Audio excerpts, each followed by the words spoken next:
Have you ever noticed that some of the strangest, most secretive cases out there seem to revolve around military commanders? Trust me, I didn't set out looking for that pattern, but time and time again, the same type of people kept showing up. Let me walk you through a few cases that I've seen up close, cases that will make you wonder why these men in uniform keep getting tangled up in the unexplained. Case number 1 happened on a lonely stretch of Interstate 70 near Moab, Utah. An Air Force colonel, yeah, a real colonel, not just some guy in fatigues, was driving from Colorado Springs to Nellis. It was early evening. Out of nowhere, he disappears. Next thing you know, a trucker finds him wandering the roadside, totally naked, dazed, and completely out of it.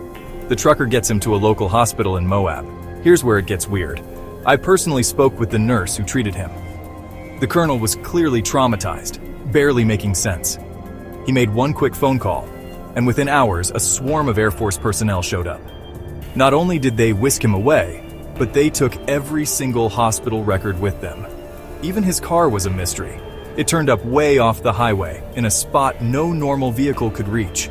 The Air Force didn't just tow it, they brought in a helicopter to airlift it out. That's not something you do unless you want every trace wiped clean. Now, the second case isn't mine directly, but I heard it from Dan Smith, and it's stuck with me ever since. 3 naval commanders were hiking on the Appalachian Trail. All 3 were reportedly abducted, together. This one rattled so many cages that shortly after, they had dinner with some very high-profile people, the CIA director, the director of science and technology, and their wives. You don't get that kind of attention unless something major happened. The third one, I was involved. A retired Marine Special Ops officer, out working on his ranch in the Sierra foothills. In broad daylight, he goes missing.